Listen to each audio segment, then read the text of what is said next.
এই 5 কেন্দ্রে বিজেপি প্রার্থীদের জয়ের সম্ভাবনা প্রবল। এই 5 কেন্দ্রে বিজেপি এগিয়ে রয়েছে অনেকখানি ভোটের আগেই। কোন সেই 5টি কেন্দ্র বন্ধুরা, ধরে ধরে বিশ্লেষণ করব। কেন বিজেপির জয়ের সম্ভাবনা প্রবল, জানতে হলে পুরো ভিডিওটা দেখতে হবে। দেখুন, বিজেপি তো দাবি করছে 140, 150। আমরা অবশ্যই আরো অনেকগুলো কেন্দ্র রয়েছে যেখানে বিজেপির জয়ের সম্ভাবনা রয়েছে, তবে একটি এপিসোডে তো পুরোটা দেখানো সম্ভব নয়। সে কারণে আমরা ধাপে ধাপে প্রায় দিন আপনাদের সামনে সেই ভিডিও আনার চেষ্টা করব। আজকে বলবো কোন 5টি কেন্দ্রে প্রথম ধাপে বিজেপি প্রার্থীদের জয়ের সম্ভাবনা প্রবল। তার মধ্যে প্রথমটি হলো নদিয়া জেলা থেকে। কি কিছু গেস করতে পারছেন আপনি? পরিসংখ্যানটা দেখলে আপনিও অবাক হবেন।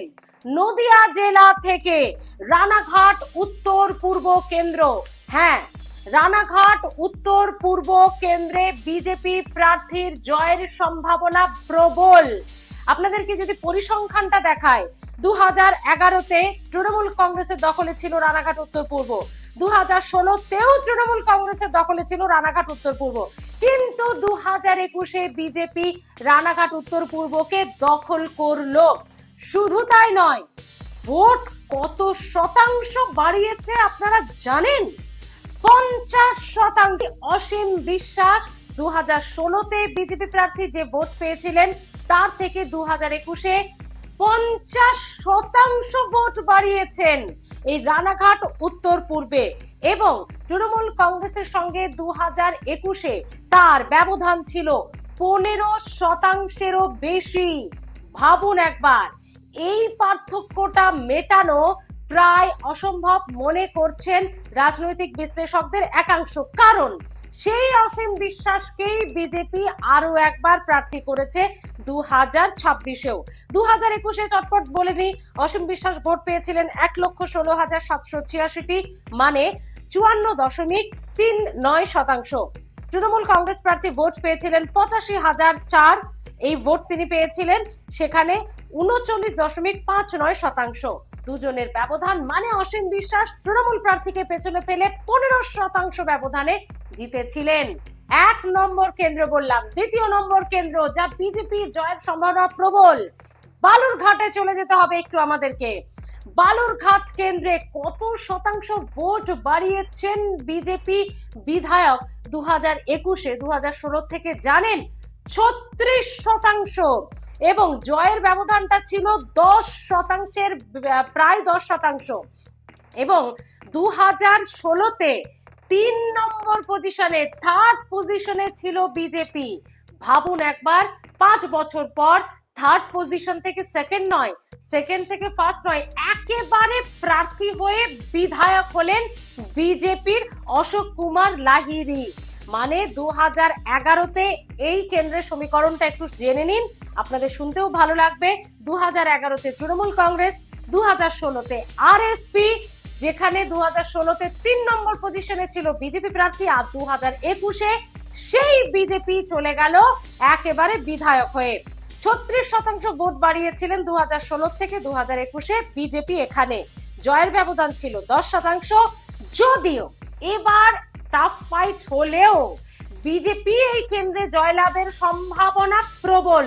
তার কারণ প্রার্থীও বদল হয়েছে এবং বিদ্যুৎ রায়কেই এখানে দাঁড় করানো হয়েছে। তিনি একেবারে মাটি কামড়ে বিজেপির হয়ে প্রচার চালিয়ে যাচ্ছেন।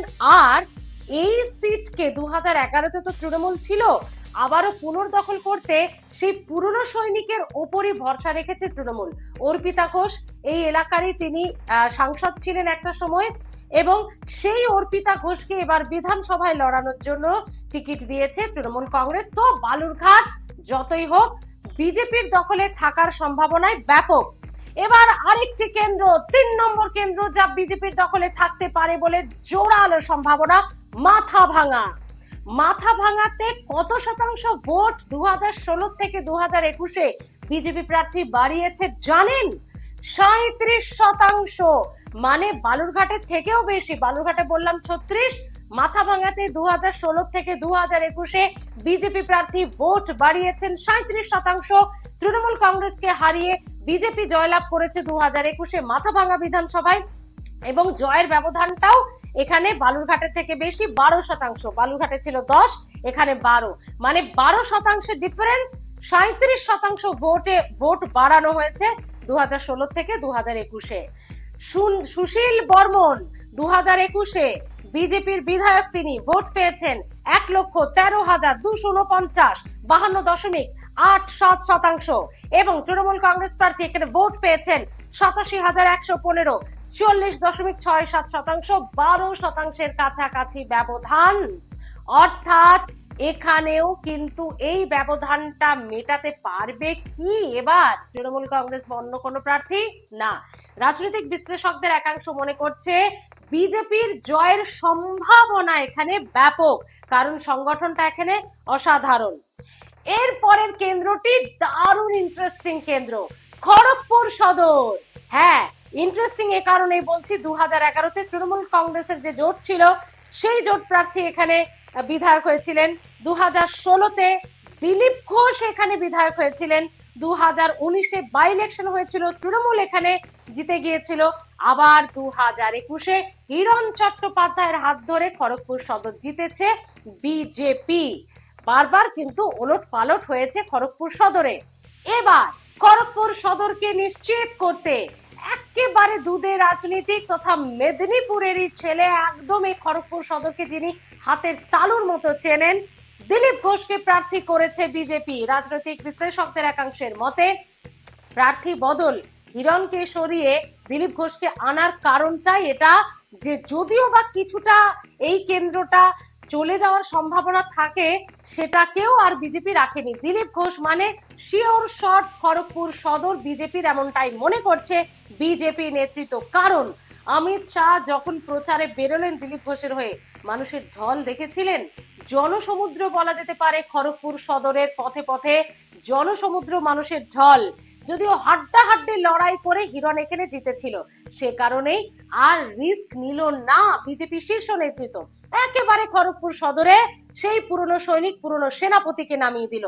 বিজেপি প্রার্থী এখানে জয়লাভ করেছিলেন হিরণ চট্টোপাধ্যায়, 46.45%, 79,607টি ভোট পেয়েছিলেন। তৃণমূল কংগ্রেস প্রার্থী একবারে হাড্ডাহাড্ডি লড়াই দিয়েছিলেন, 44.25%, মানে একেবারেই 75,836টি ভোট পেয়েছিলেন। কানের পাশ দিয়ে জয় বেরিয়ে গিয়েছিল তৃণমূলের, কিন্তু হাড্ডাহাড্ডি লড়াইটা দিয়েছিল এখানে হিরণ। সেই রিস্কটাই আর বিজেপি রাখলো না দিলীপ ঘোষকে প্রার্থী করে। বন্ধুরা, এরপর আপনাদের সঙ্গে মিলছে কি? আমরা ইতিমধ্যেই বালুরঘাট জানিয়ে দিয়েছি, মাথাভাঙা জানিয়ে দিয়েছি, খড়গপুর সদর জানিয়ে দিয়েছি, রানাঘাট উত্তর পূর্ব জানিয়ে দিয়েছি। 5 নম্বর সিট যেটা বিজেপির দখলে থাকার সম্ভাবনা ব্যাপক, শিলিগুড়ি। একটা সময় বামেদের শক্ত ঘাঁটি থাকলেও এখানে ঘাস ফুল ফুটেছিল 2011-তে, যদিও 2016-তে আবারও সিপিএম পুনর্দখল করতে পেরেছিল। আবার 2021-এ বিজেপি, মানে কোনো পার্টিকেই শিলিগুড়ি বিধানসভা বাসী বাদ দেয়নি। তৃণমূল, বিজেপি, সিপিএম সবাইকে একবার করে ট্রাই করে দেখে নিয়েছে, আর এবার আরো একবার বিজেপির শক্ত ঘাঁটি হয়ে গেছে শিলিগুড়ি শঙ্কর ঘোষের হাত ধরে। মনে করা হচ্ছে শঙ্কর ঘোষই আরো একবার জয়লাভ করবেন, কারণ সিপিএম থেকে যে বছর তিনি এলেন, বিজেপির টিকিটে লড়লেন, আপনারা জানেন এখানে ভোট কত শতাংশ বাড়িয়েছেন তিনি। 2016-তে সেখানে সিপিএম জয়লাভ করেছিল, বিজেপি প্রার্থী যা পেয়েছিল, তারপর বিজেপিতে জয়েন করে শঙ্কর ঘোষ এখানে 38% ভোট বাড়িয়েছেন। রাজনৈতিক সমালোচকদের একাংশের মতে এখানে পুরো বামের ভোটটাই রামে টেনে নিয়ে গেছে এই শঙ্কর ঘোষ, কারণ তিনি অশোক ভট্টাচার্যের হাত ধরে তিনি সিপিএম এ ছিলেন এবং তারই ডান হাত ছিলেন একটা সময়। এলাকার যত চা বলয় আছে, যত শ্রমিক সংগঠন আছে, যত বাম সমর্থন রয়েছে, সবটাই ছিল এই শঙ্কর ঘোষের সঙ্গে। তিনি দল বদল করার সঙ্গে সেই জনসমর্থন বাম থেকে রামে চলে যায়, মনে করছে রাজনৈতিক বিশ্লেষকদের একাংশ। তো 38% ভোট বাড়িয়েছিলেন বিজেপির টিকিটে এই শঙ্কর ঘোষ। 2021-এ জয়লাভও করেছিলেন, 89,370টি ভোট পেয়েছিলেন, 50.03%। টিএমসি প্রার্থী এখানে পেয়েছিলেন, অনেকটা পেছনে ছিলেন, 20% ছিল তাদের ব্যবধান। এই ব্যবধানটা মেটানো খুব একটা সহজ নয়। 53,784, 30.11% ভোট পেয়েছিলেন তৃণমূল কংগ্রেস প্রার্থী।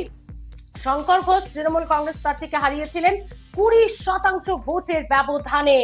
তাহলে বন্ধুরা 5টি কেন্দ্র, প্রথম দফাতে আপনাদেরকে বললাম 5টি কেন্দ্র।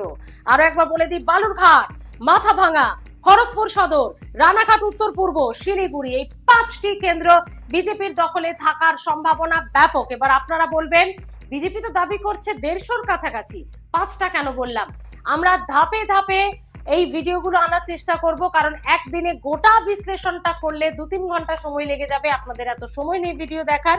তাই কম সময়ের মধ্যে 5টি কেন্দ্র করে এই লিস্ট কিন্তু অনেকটা দীর্ঘ বন্ধুরা। হ্যাঁ, বিজেপির জয়ের সম্ভাবনার যে কেন্দ্রগুলির লিস্ট অনেকটা দীর্ঘ। তাই এখনো যারা বেঙ্গল ভয়েস সাবস্ক্রাইব করেননি, যারা এমনি দেখছেন, তারা প্লিজ সাবস্ক্রাইব করে দিন। এর পরের দিনগুলোতেও আমরা ধীরে ধীরে আনার চেষ্টা করব বিজেপির জয়ের সম্ভাবনা কোন কোন সিটে, এবং এই ধরনের বিশ্লেষণও রাখার চেষ্টা করব স্ট্যাটিস্টিক্স তুলে ধরে, যে কেন বিজেপিকে এগিয়ে রাখছে এখানে রাজনৈতিক বিশ্লেষকদের একাংশ। তাহলে বন্ধুরা আজকের ভিডিওটি কেমন লাগলো জানাতে ভুলবেন না অবশ্যই। আপনাদের কমেন্ট, আপনাদের মতামত আমাদের কাছে অত্যন্ত গুরুত্বপূর্ণ। আরো একটা বিষয়, কোন বিধানসভা কেন্দ্রের পর্যালোচনা আপনারা দেখতে চান, মানে কোন বিধানসভা কেন্দ্রে কে এগিয়ে কে পিছিয়ে বা কার জয়ের সম্ভাবনা প্রবল দেখতে চান, কমেন্ট বক্সে সেই বিধানসভার নাম উল্লেখ করে লিখুন। আমরা স্টাডি করে চেষ্টা করব আপনাদের সামনে সেই রিপোর্ট তুলে ধরার। তাহলে আজ এ পর্যন্তই, পরের ভিডিওর জন্য অপেক্ষা করুন, সাবস্ক্রাইব করে নিন বেঙ্গল ভয়েস। ভালো থাকুন।